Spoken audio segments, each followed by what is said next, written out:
Hello, and welcome to the Film Jerk podcast. I am your host, Edward Havens. Today's episode is going to look back at one of the smallest and quickest 80s indie distributor flameouts, the Management Company Entertainment Group, or MCEG.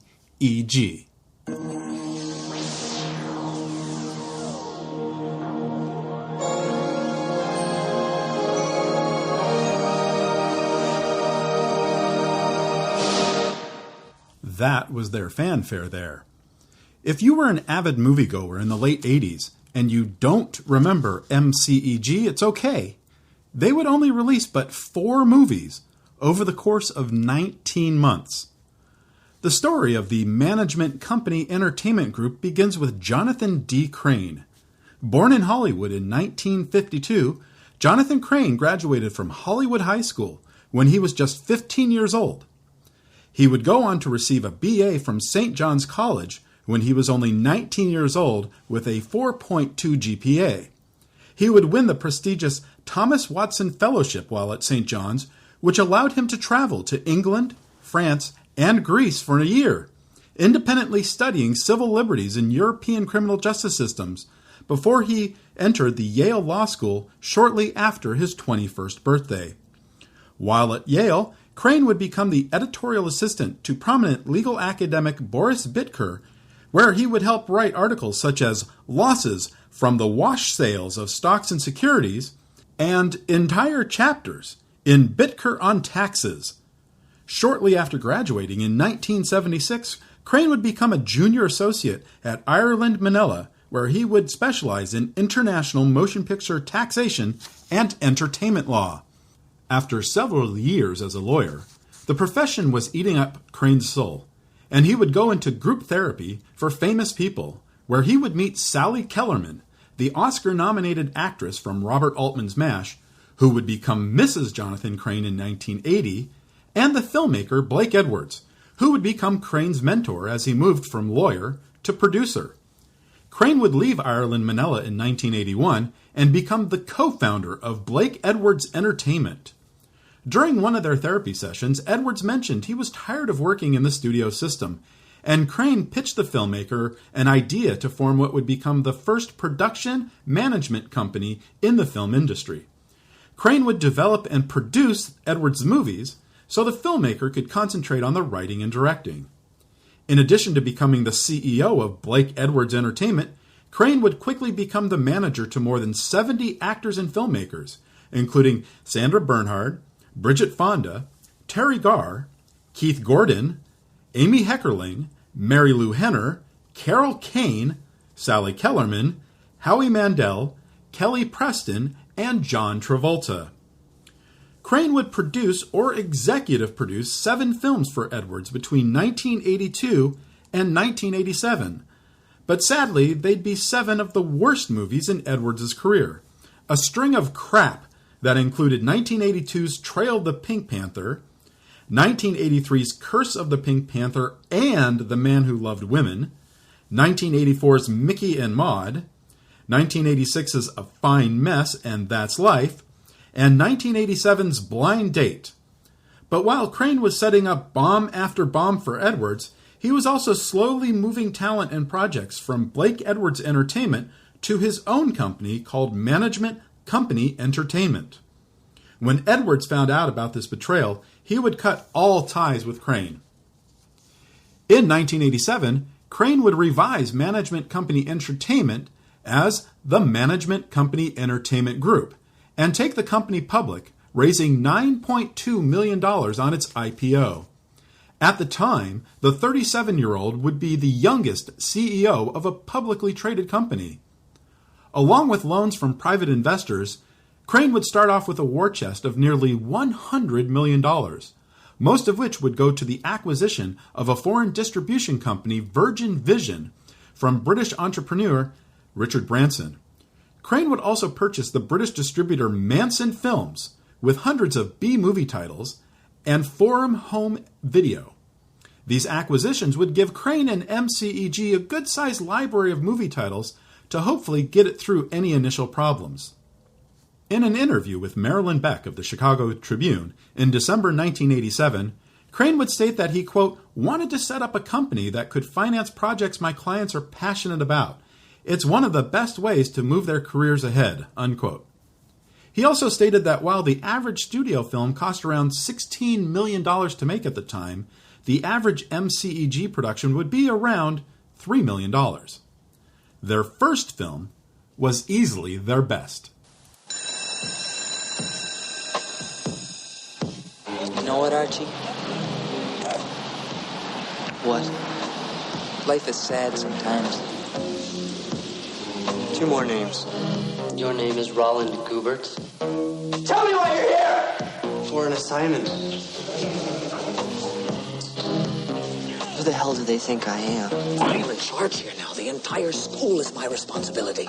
Don't ever forget that. If the sale goes down the drain, you and the vigils go down the drain. One more name. The kid who just left the field. When they wiped out. Kid named Randal. Freshman. His mother just died. Poor kid. That must be hard. You know what he needs? What? Therapy. We can't make your life very bad. Very sad. Father. It's your mother, Jerry. She's proud of you. Put him down for the chocolates.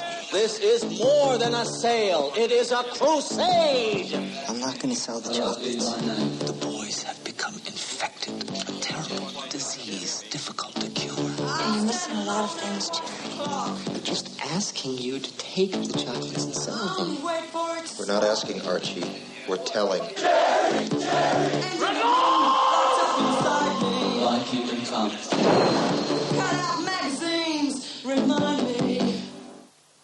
The Chocolate War, directed by Keith Gordon. You probably know Keith Gordon best as Arnie Cunningham in John Carpenter's excellent adaptation of Stephen King's Christine, or maybe as Rodney Dangerfield's son in Back to School. Although he had been acting since 1978's Jaws 2, what Gordon had always wanted to do was direct.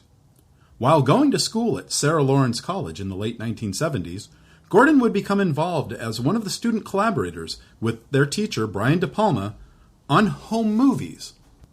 Unlike how most film schools operated when it came to creating a student thesis film, the aim of De Palma's project was to provide lessons on all aspects of low-budget filmmaking, and ultimately demonstrate that a modest picture could be commercially successful. The students would raise $350,000 for the film, including investments from George Lucas, Steven Spielberg, and Kirk Douglas, who would also star in the film as a favor to De Palma, his director on the recent The Fury. The movie would be set up as chapters in an instructional living document about the maestro, the filmmaker and self-help coach played by Douglas, keeping tabs on one of his patients, Dennis Bird, played by Gordon, whom the maestro sees as an extra in his own life, and whom the maestro considers to be his most famous and tragic case. The film would be purchased by United Artists Classics and given release in such markets as Atlanta, Boston, Miami, Washington, D.C., and De Palma's home turf of New York City, ostensibly meeting De Palma's stated goal for the film, except for the commercially successful part. The film would only gross $89,134 in total. But, in addition to getting his first leading role, Gordon would also be allowed to direct several scenes of the film under the watchful eye of his professor, and he would also get cast in a major role in De Palma's next film, Dressed to Kill, which, incidentally, was also in theaters at the same time as Home Movies and became a sizable hit. After Home Movies and Dressed to Kill, Gordon would continue to act, and his success as an actor would lead him towards the path of becoming the filmmaker he always wanted to be. After teaming with rising music video director Mark Romanek in creating the 1985 drama Static, Gordon's manager Crane would offer the 27-year-old actor the chance to make a movie as part of the launching of MCEG as a distributor. Gordon had wanted to make The Chocolate War for years and had even purchased the movie rights himself with some of the money he earned from Dressed to Kill, with the intention of playing the leading role of himself. But by 1987, he felt that he would be better off concentrating on being a first-time filmmaker and would start seeking out other actors for the role. Crane offered him complete freedom to make the film the way he wanted, as long as he stayed within the prescribed $700,000 budget. Gordon had originally wanted to make the movie in Dallas, but he would begin production in March of 1988 in Bellevue, Washington. Ilan Mitchell-Smith, the young co-star of Weird Science, stars as Jerry Randal, a newly transferred freshman at Trinity, an all-boys Catholic school. Towards the start of the film, Jerry is taken in front of the Vigils, a secret society of students at the school, who assign Jerry the very unusual task of not participating in the sale of chocolates that help benefit the school for a period of 10 days. After that 10-day assignment is done, Jerry continues to refuse to sell the chocolates, defying both the school and its cruel, manipulative acting headmaster, Brother Leon, and the Vigils. The Vigils and Brother Leon team up to try and force Jerry to sell the chocolates. Brother Leon needs it because of an action he was not authorized to perform, and the secret society because secret societies can't function if people know they can openly defy them. Wallace Langham, then known as Wally Ward, plays Archie Costello, the assigner of the Vigils, whose plan to sabotage Brother Leon's chocolate sale almost tears the entire Trinity hierarchy apart. The exceptional character actor John Glover stars as Brother Leon, and the cast also includes Harold and Maude's Bud Cort as Brother Jacques, one of the few good people at Trinity, Jenny Wright as Jerry's friend Lisa, Adam Baldwin as the Vigils president John Carter, and Doug Hutchinson as the sadistic and vile Vigils secretary Obie Jameson. Hutchison and Baldwin would be several years older than the mostly teenage cast. Now, if you've seen the film, you know how important the music Gordon selected for the film plays into what's happening with Jerry and his situation. It's simply one of the best music compilations of the decade, with 3 songs by the British band Yaz, 2 from Peter Gabriel, and 1 each from Joan Armatrading and Kate Bush. What's most amazing about the soundtrack is that Gordon had only a budget of $15,000 for all of the song rights. So how did he get all that great music for, pun somewhat intended, a song? He appealed to the artist's better nature. Gordon sent them videotapes of the movie, with where their songs would be placed, hoping the marriage of image and music would be powerful enough to cut the filmmaker some breaks. And it worked. Gabriel, who had always been controlling of how his music is used in movies, gave both I Have the Touch and We Do What We're Told to the movie for free, in exchange for an end credit message about Amnesty International, the human rights organization which Gabriel frequently collaborated with. One song Gordon really wanted was David Bowie's Heroes, which wasn't quite as ubiquitous in movies and television in 1988 the way it is now, to play over the end credits. But Bowie's people wanted $100,000 for the rights. So Gordon would instead get Kate Bush's Running Up That Hill, which, frankly, works much better than Heroes would have in that moment. The movie would open at the AMC Century City 14 and the Edwards Hutton Center Cinemas in Santa Ana, California on November 23, 1988. Sheila Benson of the Los Angeles Times would call the film fascinating, done with style, care, and excellence in every department. David Starrett of the Christian Science Monitor would call director Gordon a new and original voice in American cinema, and there'd be positive reviews from American Film Magazine, the Chicago Sun-Times, and the Chicago Reader.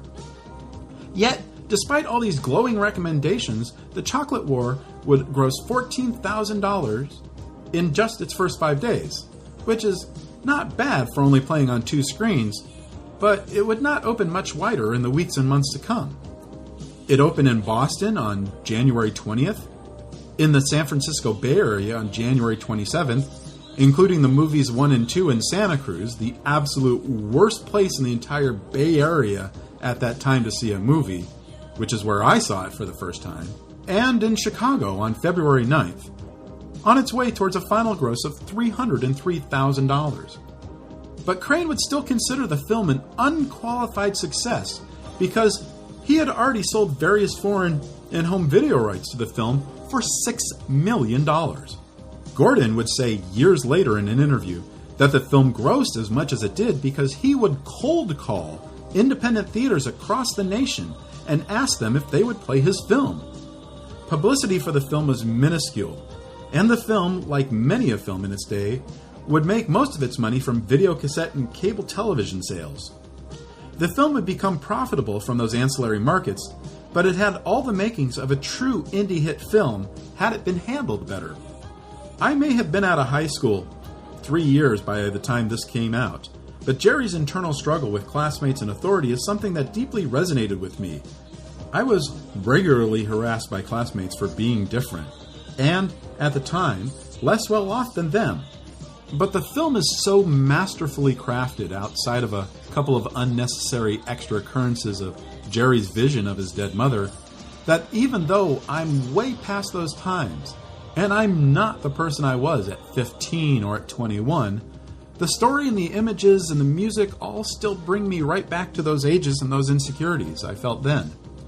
How I respond to the movie at 53 is markedly different from how I did 3 decades earlier, but it still genuinely moves me, and I don't see that changing anytime soon, no matter how much more I change. If you've never seen it, please do yourself a favor, find a way to watch it. Randal Kleiser, the director of Grease, had fallen in love with the low-budget realistic British dramas of the 1960s while he was studying film at USC.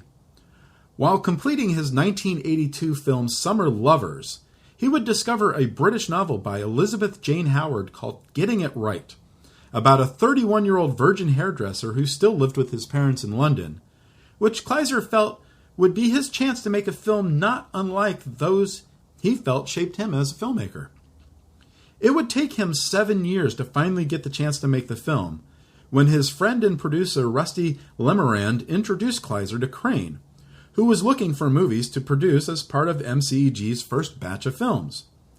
A deal was made, and Kleiser would find himself in London on August 8, 1988, making a film with a cast that included Helena Bonham Carter, Peter Cook, and John Gielgud, as well as Shirley Ann Field, Nan Monroe, and Lynn Redgrave, who had starred in movies like Georgie Girl, Morgan, and Saturday Night and Sunday Morning, the low-budget British dramas of the 1960s that inspired him. And that start date wasn't an accident. 8/8/88. Kleiser was originally supposed to begin shooting on August 1st, but deliberately waited a week for what he felt was a lucky omen. The movie would open in 22 locations in New York City and 18 in Los Angeles on May 5th, 1989, and it would get good reviews from the likes of Judith Crist of the New York Times, Jeffrey Lyons of Sneak Previews, Rolling Stone's Peter Travers, and Playboy's Bruce Williamson. But the film would only gross $73,000 in its first 3 days. But unlike The Chocolate War, Crane would stick with the film, which would continue to play throughout the summer and achieve a final gross of $960,000. Before he became the director of such Hollywood blockbusters as The Mummy Returns, and Van Helsing, Stephen Sommers made his directing debut with Catch Me If You Can. Obviously not the Tom Hanks-Leonardo DiCaprio movie of the same name, which was made years after The Mummy and was famously directed by Steven Spielberg. No, this Catch Me If You Can was a car racing drama starring Matt Lattanzi, still best known as the former Mr. Olivia Newton-John, Lauren Laughlin, and future Oscar-winning producer Grant Heslov. The then 29-year-old Lattanzi played a hot-headed, hotshot high school senior who comes up with a racing scheme to help raise money to keep his school open. Sommers was able to secure an $800,000 budget and shot the movie in his hometown of St. Cloud, Minnesota, using a number of his friends and their hot rods, classic cars, and muscle cars for background. It's a silly, stupid movie that grossed only $3,676 when it opened in 4 theaters somewhere in America in October of 1989. But it would still be a profitable film for MCEG per se, as Crane was able to sell the foreign and video rights for $7 million. Eleanor Gaver's Slipping into Darkness was a thriller about 3 spoiled college girls who are held responsible for the death of a handicapped boy. The only name of note in this production was Michelle Johnson of Blame It to Rio infamy, but the film never got a theatrical release. MCEG would send it out direct-to-video through their own label in late 1988. And that would be the end of MCEG as a theatrical distribution company. Now, I know I said 4 movies, and between The Chocolate War, Getting It Right, and Catch Me If You Can, that's only 3. I'll get to that 4th one when it's time. So what happened? Well, if you've been a listener of this podcast for a while, you already know the answer. MCEG tried to grow too big, too quickly. By the fall of 1989, they would already be behind on repayments of a $72.5 million loan with their creditors, including their largest, GE Capital, and another $1.4 million in debenture debt interest, most of that from the purchase of Virgin Vision and Manson Films, which was supposed to help keep them afloat during the lean times. It also didn't help that the chief financial officer, the head of marketing, the head of business affairs, and the head of the talent management operations all left shortly after the release of Getting It Right. In the spring of 1990, just as they were preparing to release their 4th film, Crane would leave MCEG himself, which would be forced to shut down and sell its remaining assets, including the film they currently had in theaters. Ironically, while MCEG was going through these issues, they would also see the release of their biggest hit as a production company. Director Amy Heckerling had hit the big time in 1982 with her directorial debut, Fast Times at Ridgemont High. And then she hit the skids with her next 2 films, 1984's Johnny Dangerously and 1985's National Lampoon's European Vacation. It was during the post-production of that latter film where Heckerling would find herself pregnant.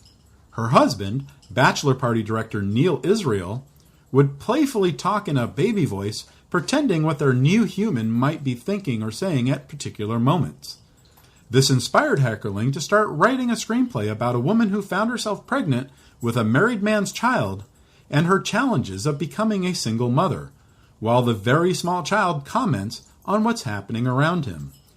Heckerling would set up the then-titled Daddy's Home up at TriStar Pictures with an initial budget of $13 million. Kirstie Alley, who had just taken over the lead female role on the hit NBC television series Cheers, was interested in playing the lead role of Molly, and TriStar decided to go after John Travolta for the other lead, a cab driver who becomes a surrogate dad to Molly's baby boy. They approached Crane, Travolta's manager, to see if the once popular actor, who hadn't had a hit movie since 1983's Staying Alive and hadn't even made a movie since 1985's Perfect, would be interested. The actor would be interested, Crane said, but not at the quote TriStar was offering. However, Crane might be willing to lower Travolta's then $4 million asking price by half if TriStar would let Crane produce the film. With Travolta on board, Crane found ways to lower the budget from $14 million to $8.6 million, in large part by shortening the production schedule and having the movie shot in Vancouver, British Columbia, instead of New York City, where the story is set. Crane and TriStar knew they would need to secure a big name to provide the voice of Mikey the baby, who would internally be commenting on things that are happening around him.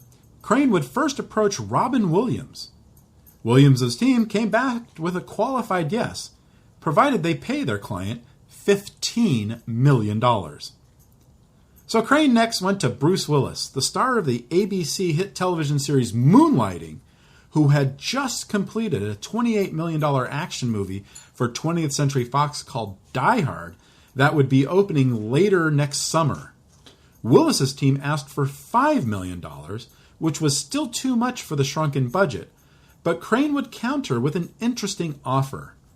Since Willis would only be providing voiceover work and not be appearing on screen at all, would he be willing to take scale for the voice work and receive a percentage of the film's gross instead? If the film was a hit, Willis's potential pay would be far higher than his original quote. Willis was in. Production would begin on May 25th, 1988, and finish on August 8th. There it is again, 8/8/88. The entire production would film in Vancouver, including shots of Mikey as a fetus in the womb that were filmed in vertical tanks with puppets representing the kid in various stages of development. Heckerling would finish post-production on the now titled Look Who's Talking in February of 1989, and TriStar scheduled a series of test screenings, which would garner an unusually high 95% positive feedback rate. A planned March 1989 release was delayed to October due to heavy expected competition in the late spring and early summer thanks to films like Batman, Dead Poets Society, Field of Dreams, Fletch Lives, Ghostbusters 2, Honey, I Shrunk the Kids, Indiana Jones and the Last Crusade, K-9, and Star Trek V. The Saturday night and Sunday afternoon before the October 13th release, TriStar would hold nationwide sneak previews of the film at nearly 450 theaters, where again, audience reaction would be through the roof, 92% rating the film excellent or very high. Opening weekend would greet the film with highly mixed reviews from critics, including one from Daily Variety that predicted a short life in theaters. But the film would open in first place with more than $12.1 million in ticket sales from 1,208 theaters. The second week, first place again with $14.1 million from 1,547 theaters. Week 3, first place. Weeks 4 and 5, first place. Finally, in week 6, would it fall to second place when Paramount released Eddie Murphy's directorial debut, Harlem Nights. But its $8.5 million sixth-week haul would even outgross Disney's first-week release, The Little Mermaid. It wouldn't be until week 10 when Look Who's Talking would fall out of the top 10, but then it'd be right back in the top 10 the following week, and finally fall out of the top 10 in week 14. By early May 1990, the film would still be in theaters and doing $500,000 a week from a few hundred screens, even though it had already been released on home video. In fact, the film would continue to play in theaters until early December 1990, when it finally finished with $140 million in ticket sales, with an additional $156 million internationally through TriStar's big sister, Columbia Pictures, becoming that company's biggest international release of all time. Willis did end up earning more from his gross profit participation than he would have from his original quote, and Heckerling and husband Neal Israel immediately got to work writing a sequel, Look Who's Talking 2. That film would be released in theaters on December 14th, 1990, just 1 week after the first film finally left theaters. MCEG would receive more than $13 million in profits from the release of Look Who's Talking, but it would not be enough to save the company from bankruptcy. It was around this time that MCEG also started selling off titles to other companies. One of the first to go out the door was John Frankenheimer's The Fourth War, which featured Roy Scheider and Jürgen Prochnow as two commanders on opposite sides of a Germany-Czechoslovakia border area who would carry out their own private war against each other. Cannon Films would give this movie a moderate theatrical release in March 1990. Then there was Chud 2, Bud the Chud, which would not involve anyone at all from the original 1984 movie, and it's really not even a sequel to that movie. Instead of an interesting sci-fi horror film, we get a lousy cannibal zombie comedy that should have been better considering the cast that is involved with it. The great Garrett Graham from Phantom of the Paradise and Used Cars, Robert Vaughn from The Man from U.N.C.L.E., Mr. Roper himself, Norman Fell, Larry Linville from MASH, Tricia Leigh Fisher, and Saturday Night Live's Rich Hall. This was released by Vestron Films' Lightning Films genre label in late 1989. John Boskovich's Without You, I'm Nothing was the big screen adaptation of Sandra Bernhardt's one-woman show. But instead of being filmed in Bernhardt's adopted hometown of New York City, it would be shot inside the Coconut Grove nightclub at the Ambassador Hotel in Los Angeles, where 6 of the Oscar ceremonies were held between 1930 and 1943. Donald Trump, who had purchased the hotel in the late 80s in the hopes of tearing it down to build the tallest building in America, would give the production a discount on the renting of the space since he was a fan of the actress and comedian at the time, and the hotel had just closed to guests, so there would be no interruptions in filming. MCEG would actually release the film, which strangely was executive produced by British filmmaker Nicolas Roeg, at the City Cinemas 2 in New York City on May 4th, 1990. The reviews for the film were quite good. Siskel and Ebert would give it 2 thumbs up. Janet Maslin of the New York Times called it ingenious and unsettling. Amy Taubin of The Village Voice proclaimed the film to be essential Bernard. And Rolling Stones' Peter Travers said it was stunning, bold, and incisively funny. But with Crane's leaving and the impending bankruptcy of the company, MCEG would sell the distribution rights to Without You I'm Nothing to New Line Cinema while it was still playing in New York City. The first playdates under New Line, who would use the same advertising material for the film as MCEG created, with a little New Line logo added at the bottom right corner of the ads, would be at the Cineplex Beverly Center and the Samuel Goldwyn Pavilion Cinemas in Los Angeles on June 13th. After 34 weeks of major city rollouts, the final gross for Without You I'm Nothing would be just north of $1.2 million. Peter Masterson's Convicts, with a screenplay by Horton Foote based on his play, had Lucas Haas as a Depression-era teen who gets a job on a sugar plantation and learns some valuable life lessons from the convicts he works beside, including Robert Duvall and James Earl Jones. MPI Home Video would release Convicts direct-to-video in the summer of 1990. Richard Martini's Limit Up was a comedy about an assistant to a commodities trader who sells her soul to the devil to move up in the trading world. Nancy Allen would play the assistant, Dean Stockwell her smarmy boss, and former SNL star Denitra Vance plays the devil. Rich Hall pops up again in an MCEG production, along with Rance Howard, father of Ron and Clint, and even Ray Charles shows up for a couple of scenes. This one would be direct-to-video through Virgin Video, which was not a part of the Virgin Vision sale and was still, at the time, controlled by Richard Branson. Hemdale would pick up Nicolas Roeg's mystery thriller Cold Heaven.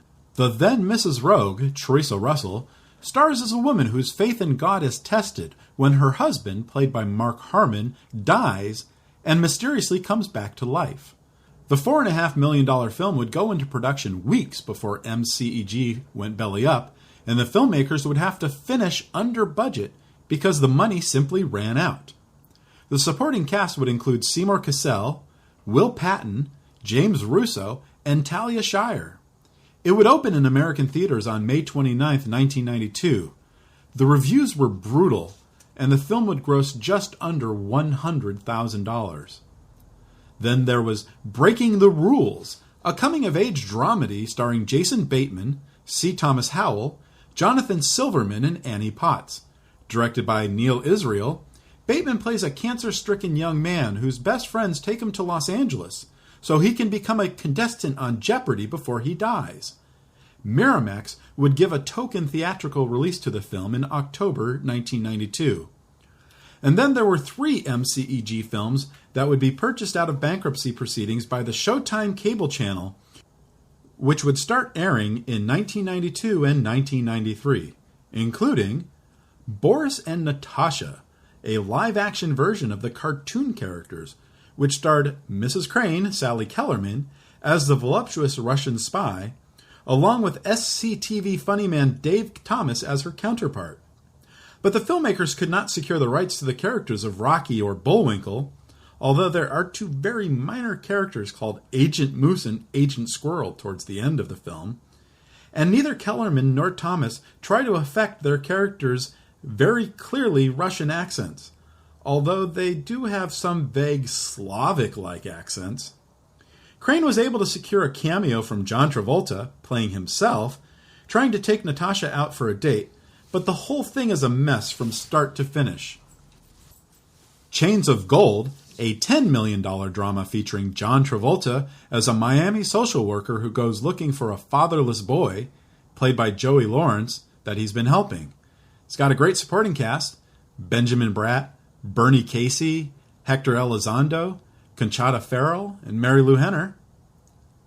And Fatal Charm, which ostensibly stars Chris Atkins and Can't Buy Me Love star Amanda Peterson, this thriller also had a supporting cast many films would kill for, including Peggy Lipton, James Remar, and Andrew Robinson. Crane himself, upon leaving MCEG, would start up the Crane Group, another production and management company. Some of his MCEG clients would join him at the Crane Group, most importantly Kelly Preston and John Travolta, but he would pick up a few new clients, including Kim Basinger. But he would lose most of his clients before the end of the decade, with the final blow coming in 2002, when Preston and Travolta would sever ties with their manager of nearly 20 years. After several failures at the box office between 1999 and 2002, including the ill-conceived Battlefield Earth. Crane would become a professor for the UCLA Extension Program, teaching a class on motion picture production and talent management to more than 10,000 students between 2002 and 2016, and it was consistently ranked as one of the best classes offered by the Extension Program. He would also publish a book, A Revolutionary Approach to the Art and Science of Movie Making, a treatise on fixing the accidental industry, in 2005. Crane and Kellerman adopted twins Jack and Hannah in 1989, and they would remain married until his sudden passing on August 1st, 2016 in Los Angeles. His daughter Hannah would follow him in passing from an overdose of heroin and methamphetamines less than 3 months later. At the time of his passing, Crane had just started up yet another new management and production company, this one called The Edge, which was planning to finance, produce, and distribute up to 15 movies a year. In addition to producing or executive producing 46 films between 1982 and 2003, Crane also wrote 2 films. 1995's The Point of Betrayal, a thriller directed by Limit Up director Richard Martini, and 2010's Father of Invention, a comedy drama starring Kevin Spacey and Heather Graham. Both films would only receive token theatrical releases. Thank you for listening. We'll talk again soon. The Film Jerk podcast has been researched, written, narrated, and edited by Edward Havens. As we are an independent podcast without a network of websites to help promote the show, we rely on word of mouth to get out the word about the show. So please, help get the word out. And as always, I look forward to your comments about the show. You can leave me a note on this podcast's page at filmjerk.com, or you can leave me a message on my Twitter feeds at Edward A. Havens or at FilmJerk. The Film Jerk podcast has been a production of Idiosyncratic Entertainment. Thank you again. Good night.